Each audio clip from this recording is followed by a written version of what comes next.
जिला न्यूज झुंझुनू पर तारा स्वागत है और मैं राकेश चौधरी और मेरे साथ कैमरामैन सचिन कुमार। और आज हम पहुंचे हैं पिलानी में। पिलानी विधानसभा की जो टिकट कांग्रेस से जो मिली है वो कांग्रेस प्रत्याशी पितराम जी काड़ा जी के पास हम पहुंचे हैं, उनके पास उनके निज निवास स्थान पे।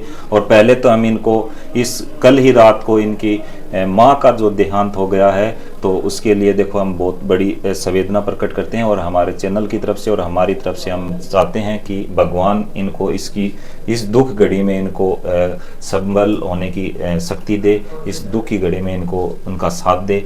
तो इनके पास अभी टाइम है, ऐसी टाइम है तो थोड़ा सा अस्त व्यस्त भी ये रहे हैं, तो इनसे बातचीत करने अभी पहुंचे हैं। तो इनसे पहला तो बातचीत करूंगा। पहला तो राम राम साहब। राम राम जी, राम राम साहब। पहला तो थोड़ा सो तारो परिचय बताओ लोगन जहाँ की तारो कौन सो जहाँ मतलब पीछे के बैकग्राउंड रहे है कौन टीचर एजुकेशन। सर्वप्रथम तो सभी जो सुनने वाले उनको मैं धन्यवाद और बधाई देना चाहूँगा कि मुझे कांग्रेस ने, ऑल इंडिया कांग्रेस कमेटी ने कांग्रेस की टिकट दी है, मेरे पे भरोसा जताया है। और उसके बाद मैं आपको बताना चाहता हूँ कि मैं शिक्षा विभाग में सेकंड ग्रेड टीचर से लगा था। उसके बाद में पदोन्नति होकर हेडमास्टर बना, प्रिंसिपल बना। उसके बाद में ब्लॉक शिक्षा अधिकारी में रहा, BDO रहा, जिला शिक्षा अधिकारी रहा, संयुक्त निदेशक चूरू से मैंने स्वैच्छिक सेवा नीति ली। इस अवधि के अंदर शिक्षा विभाग के अंदर राष्ट्रीय स्तर पे और राज्य स्तर पर कई सम्मान प्राप्त किए और शिक्षा के क्षेत्र के अंदर उत्कृष्ट कार्य किया। जनता की भावना और जन समर्थन को देखते हुए और ये लगा कि आपको राजनीति में आना चाहिए, तो मैंने राजकीय जो सेवा है उससे स्वैच्छिक सेवानिवृत्ति लेके राजनीति के सक्रिय राजनीति के अंदर जुलाई के अंदर आया। और पार्टी ने विश्वास जताकर मुझे कांग्रेस की टिकट दी है। तो मैं आप सभी को विश्वास देना चाहता हूँ कि कांग्रेस की जो विकास की राजनीति रही है, 5 साल के अंदर जो ऐतिहासिक कार्य हुए हैं और 104 गारंटी की जो स्कीमें चलाई हैं, 7 क्या की गारंटी दी गई है, उन सबको आगे जारी रखेंगे और जो विकास का रथ है वो उसी प्रकार से आगे बढ़ाते रहेंगे। और जनता से अपील करना चाहूँगा कि आने वाली 25 तारीख को मुझे भारी बहुमत देकर विजय बनाए, जिससे पुनः कांग्रेस की सरकार बन सके और जो विकास के ऐतिहासिक कार्य हुए हैं वो क्या कि जारी रख सके। चलो, इसके लिए आपको धन्यवाद, आपको बधाइयाँ बहुत सारी। पहले तो कि आपको कांग्रेस प्रत्याशी के रूप में आपको कांग्रेस की टिकट जो पिलानी विधानसभा से जो बहुत ही पेचीदा मामला जो सबसे लास्ट लिस्ट में आपका नाम आया, इसके लिए पहले तो आपको बहुत सारी बधाइयाँ। तो हम आपसे ये जानना चाहते हैं कि अगर आप यहाँ पिलानी विधानसभा से आप अगर विधायक बनते हो तो आपके क्या क्या विजन रहेंगे, मेन मुद्दे कौन से रहेंगे, दो चार जिन पे सबसे पहले आप काम करना चाहोगे? सबसे प्रथम जो विजन रहेगा वो क्या विकास का रहेगा। शिक्षा की दृष्टि से सरकार ने बहुत ऐतिहासिक कार्य किए हैं, चिकित्सा के क्षेत्र में किए हैं, लेकिन यहाँ का जो मुख्य मुद्दा पानी का है और सबसे बड़ी प्रॉब्लम है झुंझुनू जिले के अंदर पिलानी विधानसभा के अंदर पानी की है। जो प्रोजेक्ट किसी कारण से आगे नहीं बढ़ सका, उस प्रोजेक्ट को क्या कि आगे बढ़ाएंगे और जनता को क्या कि पानी की सुविधा उपलब्ध करवाएंगे। चलो, धन्यवाद इसके लिए। जैसे अभी मौजूदा विधायक JP चंदेलिया हैं, उनका टिकट काट के भरोसा जो पार्टी ने आप पे जताया है, तो अभी जैसे मतलब उनका जैसे टिकट कटा है क्योंकि लोगों का कहना है कि वो लोगों से जुड़ाव नहीं रखा, तो वो भी एक अधिकारी पद पे थे, आप भी एक शिक्षा विभाग से जुड़े हुए हो, तो आप किस लेवल तक इस राजनीति को लेके जाओगे? आप विधायक बनते हो तो कैसे लोगों से जुड़ाव रखोगे, कितना क्या विकास करोगे सर? देखो, शिक्षा विभाग के अंदर शिक्षक है, चाहे वो बड़ा शिक्षक हो चाहे छोटा शिक्षक हो, उसका जनता से और समाज से सीधा जुड़ाव होता है। IAS अधिकारी हो तो उसके अंदर कुछ डिफरेंस होता है, लेकिन जनता से सीधा जुड़ाव होता है। और यही कारण है कि शिक्षक समाज से जो भी नेता हुए वो राजस्थान के इतिहास में नहीं, भारत के अंदर सफल हुए हैं। और मैं भी आप लोगों को विश्वास दिलाना चाहता हूं कि मैं धरातल से जुड़ा हुआ आदमी हूं और जनता को विश्वास में रख के, उनसे जुड़ाव रख के विकास के कार्य करेंगे। जनता की जो समस्या है उसका समाधान करेंगे, उनकी जो अपेक्षाएं हैं उस पर क्या ही खरा उतरेंगे। तो अभी जैसे मौजूदा विधायक यहाँ पिलानी विधानसभा से JP चंदेलिया हैं, तो उनसे आपकी बात हो गई क्या? वो निर्दलीय वगैरह चुनाव तो नहीं लड़ेंगे, आपके पक्ष में आप ही का समर्थन कर रहे हैं, पार्टी के साथ ही रहेंगे क्या सर? देखो, कांग्रेस की रीति नीति रही है कि लोकतंत्र के अंदर चुनाव लड़ने का सबको अधिकार है। कई प्रत्याशियों ने क्या आवेदन किया था, प्रयत्न कर रहे थे, और उसके बाद में हमने मीटिंग की थी सार्वजनिक रूप से, मीडिया के थ्रू ये कहा था कि जिसको भी कांग्रेस पार्टी की टिकट मिलती है हम सभी उसके साथ रहेंगे। चूंकि अब मुझे टिकट मिल गई है तो जितने भी प्रत्याशी थे वो सारे क्या कि एक साथ हैं और सारे एक साथ मिलकर चुनाव लड़े। चलो धन्यवाद। तो इनसे ये भी क्लियर हो गया कि जेपीजी चंदेलिया जो हैं वो निर्दलीय के रूप में अपना चुनाव नहीं लड़ेंगे, सभी जो कार्यकर्ता हैं इनके जो इनके साथ ही रहेंगे।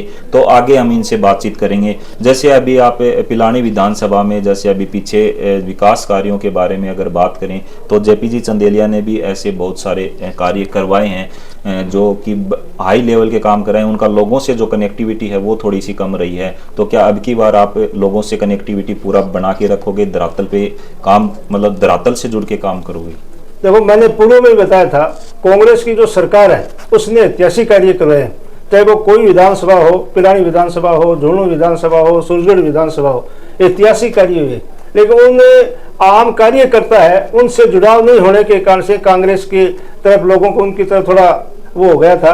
अब जितने भी कार्यकर्ता हैं, वोटर्स हैं, उनकी तरफ विशेष ध्यान दिया जाएगा, उनसे जुड़ाव रखा जाएगा और उनसे किसी प्रकार की निराशा है तो उनको दूर की जाएगी और सारे कार्यकर्ताओं को एक साथ लेके और आगे क्या जीत हासिल करके पुनः कांग्रेस की सरकार बनाई जाएगी। चलो, अभी बीजेपी से जो प्रत्याशी घोषित किए गए हैं वो हैं राजेश जी दहिया, और उन्हीं में से एक जो कैलाश मेघवाल जी वो भी बीजेपी से टिकट मांग रहे थे, लेकिन उनको टिकट उनकी काट दी गई तो उन्होंने अपना निर्दलीय नामांकन भरा है। तो आप अब इस पिलानी विधानसभा में कैसा मुकाबला मान रहे हो? 2 मुकाबले या त्रिकोणीय मुकाबला बन गया अभी आप डायरेक्ट किसी?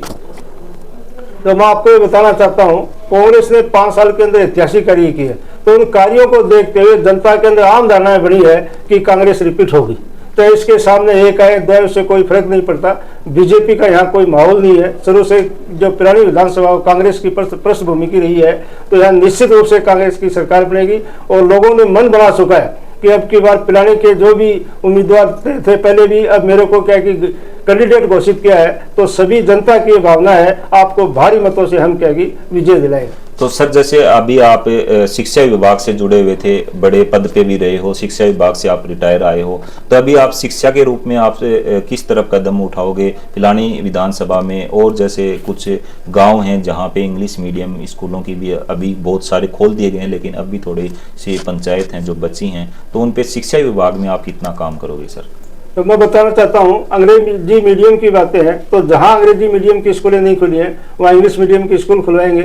पिलानी के अंदर क्या है कि गवर्नमेंट की कॉलेज नहीं है, इतना बड़ा शहर होते हुए भी, तो यहाँ क्या है कि गवर्नमेंट की कॉलेज खुलवाएंगे और चिकित्सा के क्षेत्र के अंदर भी जो कमियां रही उनको भी दुरुस्त करेंगे। हर क्षेत्र के अंदर, रोड के अंदर या अन्य जितने भी क्षेत्र है उसके अंदर विकास का कार्य करवाया जाएगा। तो जैसे अभी सर गहलोत सरकार में अभी काफ़ी सारी योजनाएं चलाई गई हैं, तो वो योजनाएं धरातल पे जैसे चल रही हैं अभी, तो अगर आपकी सरकार बनती है, आप यहाँ से पिलानी विधानसभा से विधायक बनते हो, तो वो जो सारी योजनाएं हैं जो सुचारू रूप से चलती रहेंगी क्या सर? वो सारी योजनाएं सुचारू रूप से चलती रहेंगी। माननीय मुख्यमंत्री महोदय ने कहा, कांग्रेस का ये विजन है कि जितनी योजनाएं हैं वो शुरू से क्या है कि उनको आगे बढ़ाया जाएगा और नई क्या है कि स्कीम लागू की जाएंगी जिससे आम जन को फायदा हो। एक बार पूछ करता अभी तो जैसे अभी सर काफ़ी नेता ऐसे हैं, देखो बीजेपी में भी हैं, कुछ कांग्रेस में भी हैं, जो धरातल से जुड़ के जो विधायक बनने के बाद में लोगों से जुड़ाव है वो कम कर देते हैं। तो जैसे आप तो शिक्षा विभाग से जुड़े हो, और आप सर हमने ये भी सुना है कि आप केहरपुरा गांव से हो, एक गांव से रह के गाँव में होके फिर आप यहाँ अपना पिलानी में आके यहाँ बसे हो, तो आपको गाँव से भी आप यहाँ आए हो सीधा, कोई आपका बैकग्राउंड भी ऐसा नहीं है कि पहले से कोई राजनीति में है। तो आप किस तरीके से सर आप धरातल पर रह के काम करोगे? लोग जैसे विधायक बनने के बाद लोग जयपुर नहीं छोड़ते, दिल्ली नहीं छोड़ते, तो कैसे काम करोगे सर? मैं आपके चैनल के माध्यम से सभी सुनने वाले मेरे क्या कि मतदाताओं से ये बताना चाहूँगा कि मैं शुरू से ही ग्रामीण पृष्ठभूमि का हूँ, ग्रामीण के क्षेत्र में रहा हूँ। यहाँ मेरे को रहते हुए 30 साल हो गए हैं। जनता की हर समस्या को मैं अच्छी तरह से जानता हूँ, क्योंकि मैं यहाँ आसपास से हेडमास्टर रहा, सेकंड ग्रेड में टीचर रहा। तो जितनी जो समस्या है यहाँ, सबसे बड़ी जो समस्या पानी की है, तो मेरा सबसे बड़ा विजन ये रहेगा कि हर घर तक, प्रत्येक घर तक क्या कि नल का कनेक्शन पहुंचे, वहाँ क्या कि पानी पहुंचे। शिक्षा के क्षेत्र के अंदर जिससे क्या कि मैं संबंध रखता हूँ, शिक्षा अधिकारी रहा हूँ, शिक्षा की सबसे बड़ी समस्या समझता हूँ। तो जहाँ अंग्रेजी माध्यम विद्यालय क्या कि संचालित नहीं हुए हैं, वहाँ अंग्रेजी माध्यम विद्यालय संचालित किए जाएंगे, जिससे जो बच्चे आज के युग के अंदर अंग्रेजी मीडियम का जो रुझान है उससे वंचित रहे हैं, उनके अभिभावक भी चाहते हैं कि साधन नहीं होने के बावजूद इंग्लिश मीडियम में नहीं पढ़ा सकते, वो अपने बच्चों तक वहाँ तक पहुँचाएँ और क्या कि उसका वो फायदा उठाएं। सड़क के क्षेत्र के अंदर जहाँ क्या कि सड़कों का नेटवर्क नहीं पहुंचा है वहाँ क्या कि सड़कों का नेटवर्क पहुंचाया जाएगा, जहाँ जो समस्या उसका समाधान किया जाएगा। और मैं ये भी बताना चाहता हूँ कि आपको अच्छी तरह से जानते हैं, मैं जनता से जुड़ा हुआ हूँ, किसी आदमी को नहीं रखता, मेरे पास कोई पीए नहीं है, डायरेक्ट मैं फ़ोन उठाता हूँ। कोई भी कार्यकर्ता कभी भी, चाहे दिन हो चाहे रात हो चाहे सुबह हो, डायरेक्ट मेरे पास आता है, उनकी मैं बात सुनता हूँ और उसकी समस्या को तुरंत क्या कि समाधान करता हूँ। आगे भी इस प्रकार की कोई बात नहीं रहेगी कि अन्य व्यक्ति को बीच में से लेके आओ और वो क्या काम करे। मैं जनता से अपील करना चाहता हूँ कि जिस प्रकार से 37 साल के मैंने शिक्षा के विभाग के अंदर जो कार्य किए हैं, एक अधिकारी के एक चपरासी जब सबसे क्या है कि एक नीचे की कड़ी होती है, उस व्यक्ति से मेरा कहीं सीधा लगाव था, तो जो आम मतदाता है उससे मेरा सीधा जुड़ाव रहेगा।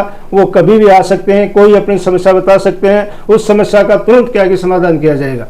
चलो धन्यवाद। जैसे पितराम जी काला ने जो कांग्रेस प्रत्याशी हैं पिलानी विधानसभा से, उन्होंने बताया कि उनका जो विजन है वो साफ साफ विजन यही है कि हर घर तक नलके से पानी, शिक्षा से जुड़ाव, जो सड़क का जो नेटवर्क है वो हर जगह तक पहुंचाना। और सबसे बड़ी इन्होंने जो बात कही है, सबसे बड़ी बात तो इन्होंने ये कही है कि जो लोग जो अपने पास जो दूसरे लोग रखते हैं कि उनके संपर्क से लोगों को उनसे मिलना पड़ता है, तो इनका कहना यही है कि उनसे डायरेक्ट मिलो। कोई भी अगर वो समस्या लेके आते हैं तो डायरेक्ट वो समस्या का समाधान ये करेंगे। ये खुद फोन उठाते हैं, इनका कोई पीए भी नहीं है। हमने भी अभी इनसे कोई संपर्क किया है कभी इनसे कि इंटरव्यू हमें सर लेना है, तो इन्होंने डायरेक्ट फोन इन्होंने उठाया है। तो जो धरातल से जुड़े हुए जो लोग हैं वो इनसे मतलब डायरेक्ट इनसे मिलके अपनी जो समस्या है उनका समाधान है जो इन्होंने बात रखी है, ये बहुत ही अच्छी बात है कि जो भी मिलके इनसे डायरेक्ट अपनी समस्या का समाधान कर सकते हैं। और जैसे सर अभी आप कांग्रेस प्रत्याशी के रूप में चुने गए हो, आपको टिकट दे दी गई है और आपके जो और भी कोई प्रत्याशी हैं वो भी निर्दलीय नहीं खड़े हो रहे हैं, तो अभी जैसे आप चुनाव की जो प्रक्रिया है वो किस तरीके से देखते हो? आपका जो नामांकन है वो कब आप भरोगे सर? उसका थोड़ा टाइम टेबल थोड़ा सा लोगों को बता दीजिए जिससे लोग पता चले लोगों को। तो अभी हमने सूचना दी है सबको, कल नामांकन के लिए हमने चुनाव जो बाईपास है वहाँ मीटिंग रखी है सुबह 11 बजे, और 11 बजे मीटिंग रखने के बाद में वहाँ से जो ही फ्री होंगे हम क्या SDM कार्यालय जाके अपना नामांकन प्रस्तुत करेंगे। उसकी पूरी तैयारी कर ली गई है और नामांकन करने के बाद आम जनता जो है उस कार्यकर्ता है उनसे संपर्क स्थापित करके कांग्रेस को भारी मतों से क्या विजय दिलाना हमारा क्या प्रयास रहेगा और निश्चित रूप से भारी विजय मतों से हम क्या विजय होंगे। तो जैसे सर ने बताया कि इनका जो कल नामांकन है जो ये कल भरने जा रहे हैं 11:15 बजे इनका जो चिड़ाव में पहले इनकी एक सम्मेलन होगा, एक कार्यकर्ता सम्मेलन होगा, एक मीटिंग रखी गई है और उसके बाद ये अपना नामांकन दाखिल करने जाएंगे। कल 11:15 बजे इनकी मीटिंग है, उसके बाद इनका नामांकन है।